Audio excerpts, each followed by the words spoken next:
How to install your Nexxt Home Smart Wi-Fi Mini Floodlight Camera. Make sure you have all the parts and tools you need for the installation at hand.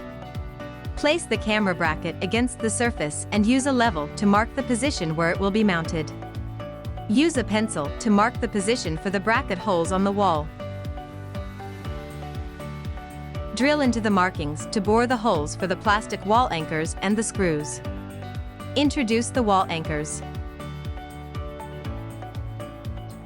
Before attaching the bracket to the wall, pass the USB cable through the slots on the rear side of the bracket for a more effective installation. Then, screw the mounting bracket onto the wall.